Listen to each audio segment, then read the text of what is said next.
Esa mañana el café sabía distinto. No porque hubiera cambiado la marca que compro desde hace 20 años, sino porque algo en mi pecho pesaba diferente. Era el día del cumpleaños de mi hijo mayor, Roberto, y por primera vez en 35 años no sabía si debía ir. La invitación había llegado por mensaje de texto, escrita por mi nuera Patricia. Almuerzo familiar a las 2. Trae algo dulce si podés. Ni un saludo, ni mi nombre, como si fuera una vecina más que colabora con la comida. Guardé el teléfono en el cajón y seguí revolviendo el café que ya no tenía ganas de tomar. Recordé cuando Roberto cumplió 6 años. Ese día me levanté a las 5 de la mañana para hacer su torta favorita, chocolate con dulce de leche y lluvia de colores encima. No teníamos dinero para una fiesta grande, pero decoré toda la casa con globos que había inflado la noche anterior hasta quedarme sin aire. Su papá trabajaba doble turno, así que fui yo quien organizó todo: los juegos, la música, las bolsitas de caramelos para sus amiguitos. Roberto me abrazó tan fuerte cuando vio la torta que pensé que se me iba a quebrar una costilla. «Sos la mejor mamá del mundo», me susurró al oído. Esas palabras las guardé como un tesoro durante décadas. Patricia llegó a nuestras vidas hace 8 años.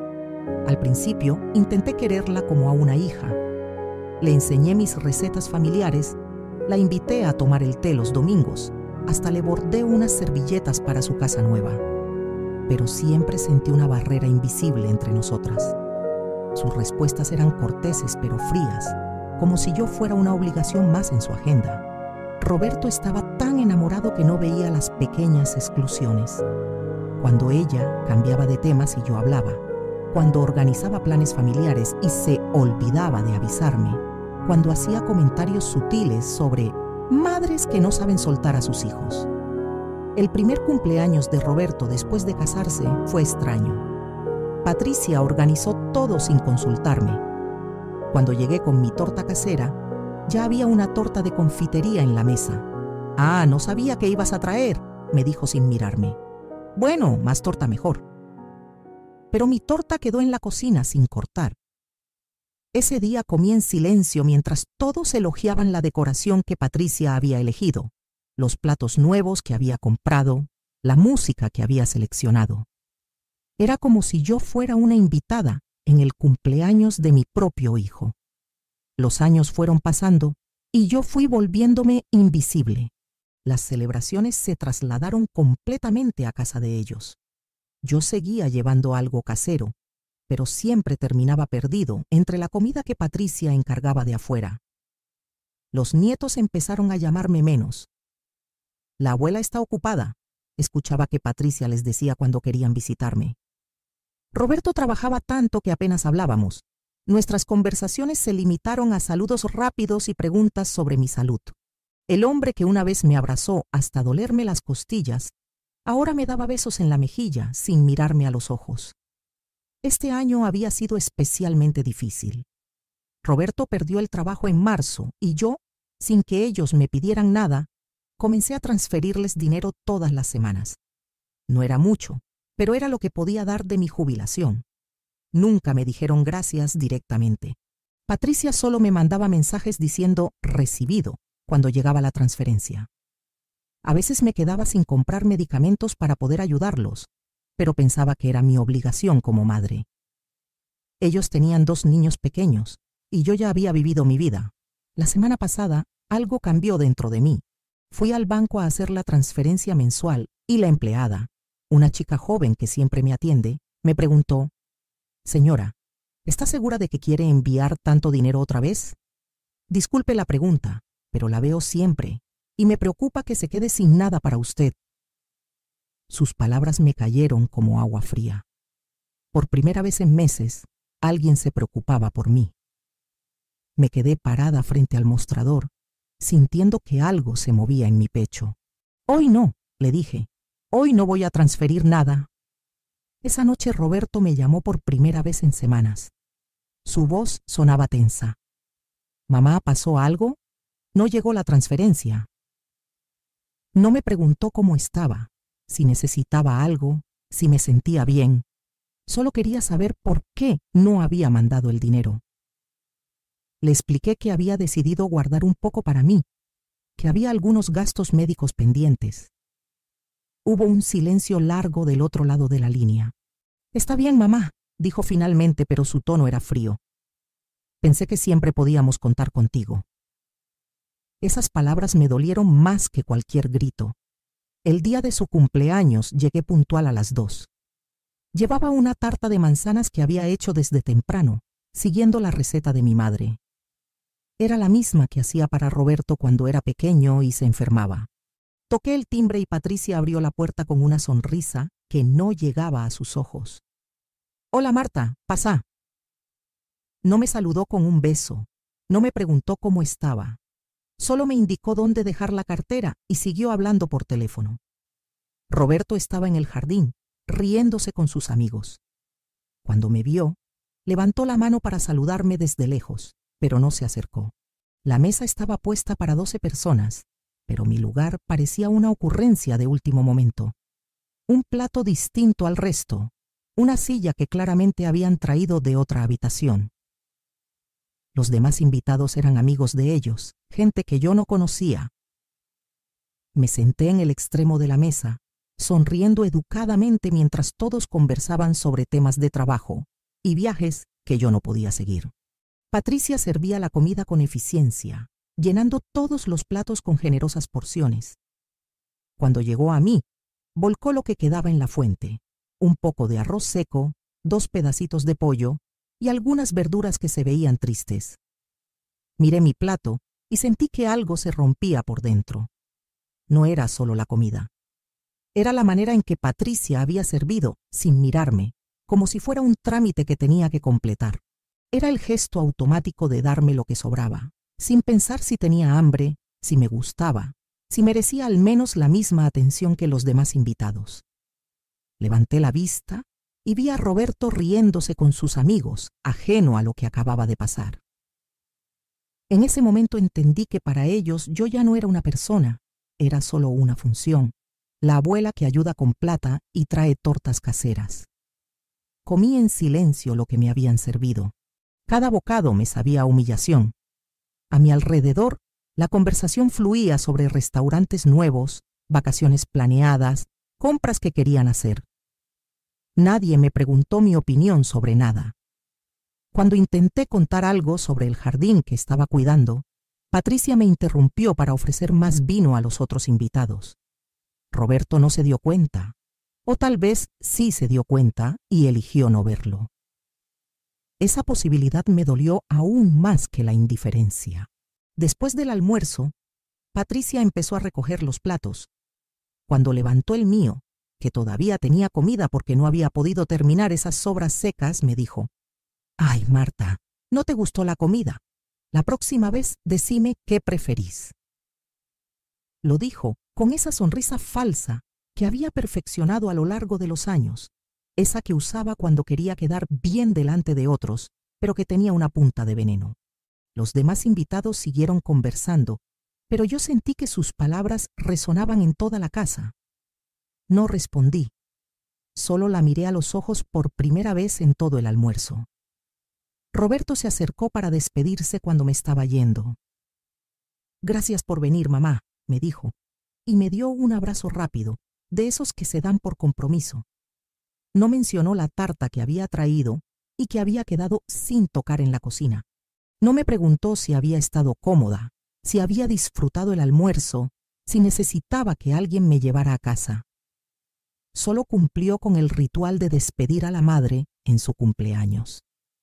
Cuando subí al colectivo, me di cuenta de que no había recibido ni un regalo, ni una tarjeta, ni siquiera un saludo especial de cumpleaños para él. Había sido solo una invitada más. Esa noche me quedé despierta hasta muy tarde.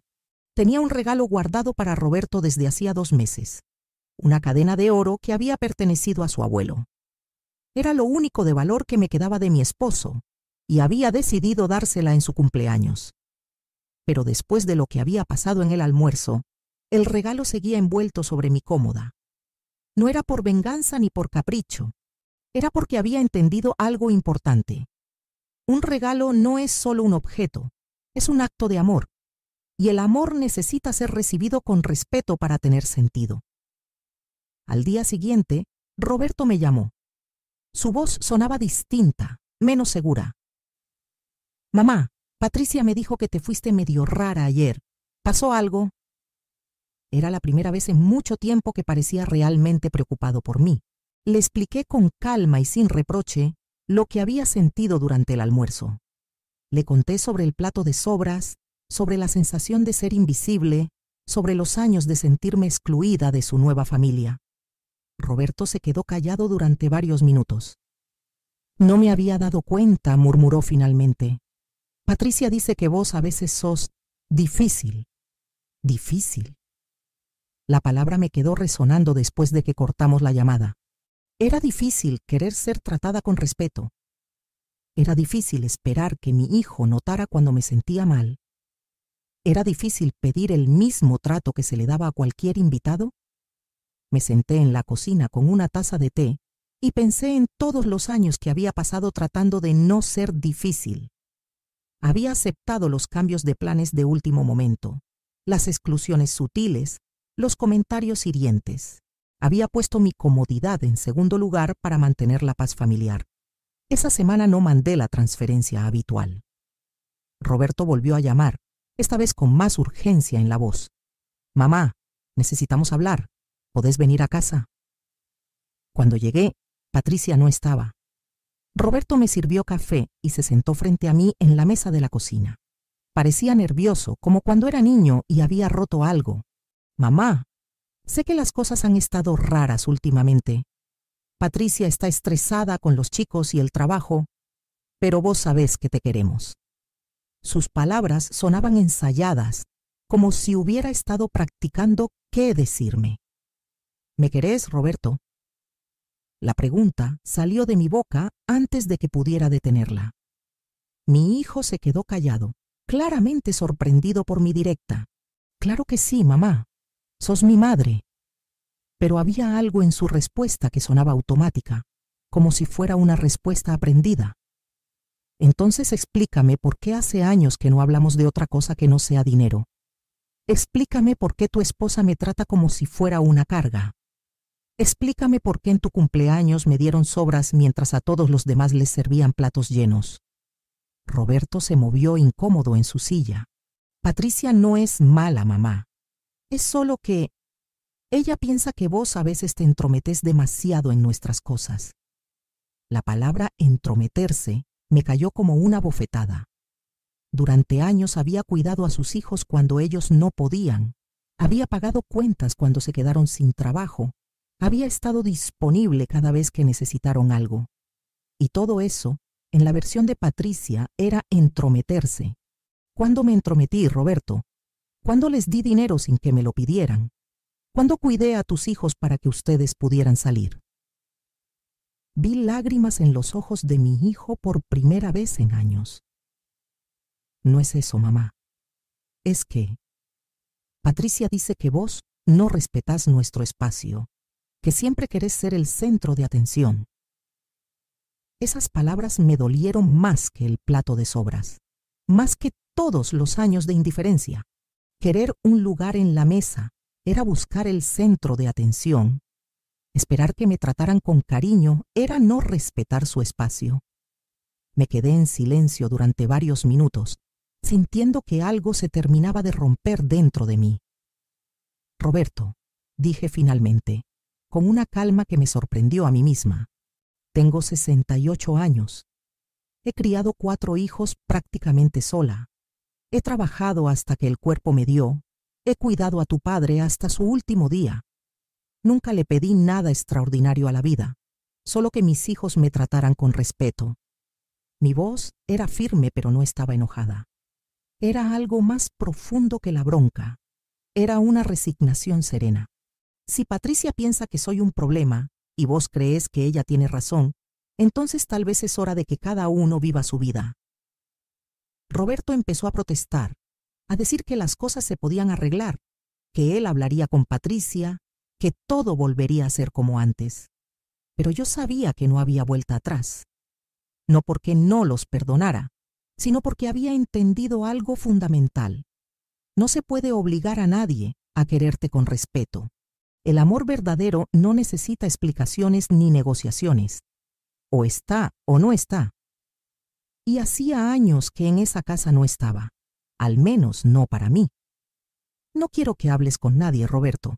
Solo quiero que sepas que te voy a querer siempre, pero ya no voy a mendigar cariño. Esa noche saqué la cadena de oro del cajón, la puse sobre la mesa de la cocina y la miré durante largo rato. Era hermosa, pesada, con una inscripción que mi esposo había mandado hacer. Para Roberto, mi nieto del alma. Que esta cadena te recuerde siempre de dónde venís. Mi suegro se la había regalado a mi esposo cuando Roberto nació, con la promesa de que algún día sería suya. Pero ahora, mirando esa joya que representaba generaciones de amor familiar, me di cuenta de que algunos regalos pierden su significado cuando no van a ser valorados. Al día siguiente fui al joyero del barrio. Don Carlos, que había conocido a mi esposo, miró la cadena con respeto. «Es una pieza hermosa, señora Marta. Vale mucho dinero». No era el dinero lo que me importaba, pero sabía que esa cadena merecía estar con alguien que la cuidara, que entendiera su historia. «Quiero venderla», le dije. Don Carlos me miró con comprensión. Había visto muchas mujeres como yo a lo largo de los años. «¿Estás segura? Estas cosas de familia». «Estoy segura», le respondí. «A veces hay que soltar para poder seguir adelante». Con el dinero de la cadena me compré algo que no había hecho en décadas, un viaje. No era nada lujoso, solo una semana en las sierras, en una casa de huéspedes que había visto en internet. Era un lugar tranquilo, donde servían desayunos caseros y tenían un jardín lleno de flores. Cuando llamé para reservar, la dueña me preguntó si iba sola. «Sí», le dije, y por primera vez en mucho tiempo, esa palabra no me sonó triste. Sonaba a libertad. «Perfecto», me respondió. «Acá varía estar muy cómoda. Tenemos otros huéspedes de su edad que también viajan solos». Roberto se enteró del viaje por casualidad cuando llamó y le dije que no podía atender porque estaba haciendo las valijas. Su sorpresa fue evidente. «¿Te vas de viaje? ¿Con quién?» Cuando le expliqué que iba sola, hubo un silencio largo. «Mamá, ¿estás bien? Vos nunca viajás sola». Tenía razón. Durante toda mi vida había organizado mis planes alrededor de otros, mis hijos, mi esposo, mi familia. Esta era la primera vez que hacía algo exclusivamente para mí. «Estoy muy bien, Roberto. Por primera vez en mucho tiempo, estoy muy bien». La semana en las sierras fue reveladora. Conocí a otras mujeres de mi edad que también habían decidido vivir para ellas mismas. Elena, una viuda de 70 años, que había empezado a pintar después de que sus hijos se mudaran lejos. Carmen, una divorciada que había abierto un pequeño negocio de repostería. Todas teníamos historias similares, años de entrega total que habían terminado en soledad o indiferencia. Pero también todas habíamos encontrado algo nuevo, la paz de no tener que justificar nuestras decisiones ante nadie. Cuando volví del viaje, mi casa se sentía diferente. No había cambiado nada físicamente, pero yo había cambiado. Los muebles que antes me recordaban a momentos familiares dolorosos, ahora simplemente eran muebles. Las fotos de Roberto y Patricia seguían en su lugar, pero ya no me hacían sentir culpable o triste. Eran solo recuerdos de una etapa de mi vida que había terminado. No con amargura, sino con la tranquilidad de quien ha hecho lo que tenía que hacer y ahora puede descansar. Roberto vino a visitarme 2 días después de mi regreso. Llegó solo, sin Patricia ni los niños. Se veía nervioso, como si no supiera cómo comportarse. «Mamá, tenemos que hablar», me dijo. Yo estaba plantando unas flores nuevas en el jardín, algo que había aprendido a hacer durante el viaje. «Claro, hijo. Pero seguí hablando mientras trabajo. Estas plantas necesitan agua». Mi tranquilidad parecía desconcertarlo. Estaba acostumbrado a verme ansiosa, esperando su atención. Esta nueva versión de mí centrada en mis propias cosas, era territorio desconocido para él. Patricia dice que estás enojada con nosotros, comenzó Roberto. Yo seguí regando las plantas sin mirarle. No estoy enojada, Roberto. El enojo es cuando esperas que las cosas cambien. Yo ya no espero nada. Mis palabras lo sorprendieron. ¿Qué quieres decir con eso? Me enderecé y lo miré a los ojos. Quiero decir que ustedes tienen su vida y yo tengo la mía. Ya no voy a estar disponible cada vez que necesiten algo, pero tampoco voy a reclamar cariño que no llega naturalmente. Es más simple así. Roberto se quedó callado durante varios minutos. Después me ayudó a terminar de regar las plantas. Trabajamos juntos en silencio, como hacíamos cuando él era pequeño y me ayudaba en el jardín. Por un momento sentí que recuperábamos algo de esa conexión antigua. «Mamá», me dijo finalmente, «siento mucho lo del cumpleaños. Patricia reconoce que se comportó mal. No era una disculpa real, pero tampoco la necesitaba. Está bien, Roberto, ya pasó». Y realmente había pasado. No porque lo hubiera perdonado u olvidado, sino porque ya no me dolía. Esa noche cenamos juntos por primera vez en años. Yo cociné algo simple. Milanesas con puré, la comida que más le gustaba cuando era chico. Roberto comió con ganas y me contó cosas de su trabajo, de los niños, de sus planes. Pero esta vez yo no estaba desesperada por su atención.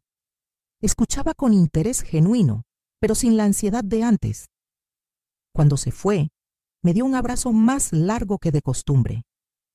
«Te quiero, mamá», me dijo. «Yo también te quiero, Roberto», le respondí. Y era verdad, pero ahora mi amor tenía límites claros. Los meses siguientes establecimos una nueva rutina. Roberto me visitaba cada 15 días, siempre solo. Hablábamos, compartíamos alguna comida, él me ayudaba con tareas de la casa. Patricia nunca más me invitó a su casa, y yo nunca más pregunté por qué. Los nietos me llamaban de vez en cuando, y cuando venían a visitarme, los recibía con cariño, pero sin la desesperación anterior por ganarme su afecto. Había aprendido algo fundamental. El amor que se mendiga no es amor real. El cariño verdadero llega sin esfuerzo o no llega. Un año después del cumpleaños de las obras, Roberto cumplió 36 años. Esta vez no hubo invitación, ni mensaje de texto, ni almuerzo familiar. Yo no esperaba nada, así que no me dolió. Esa tarde estaba leyendo en el jardín cuando él apareció en la puerta. Traía una torta de la panadería y una botella de vino. Pensé que podríamos celebrar juntos, me dijo. Cenamos en mi cocina, conversamos sobre la vida, reímos con anécdotas de cuando él era chico. Cuando se fue me dejó un sobre. Adentro había una foto nuestra de cuando él tenía 6 años, el día de aquella primera torta casera. Atrás había escrito: «Gracias por enseñarme que el amor verdadero no se negocia. Te amo, mamá». No lloré, solo sonreí. A veces, cuando dejamos de perseguir el cariño encuentra el camino de vuelta a casa. Si te apasionan las historias que tocan el alma y te hacen reflexionar, este es tu lugar. Suscríbete y activa la campanita para no perderte ningún contenido. Cada video es una nueva mirada, una nueva emoción, una nueva forma de ver la vida. Aquí tienes 2 videos más en pantalla. Elige el que más te llame y sigue descubriendo historias increíbles de mujeres que inspiran, transforman y resisten. Cada una tiene algo que decirte. Nos vemos en el próximo capítulo.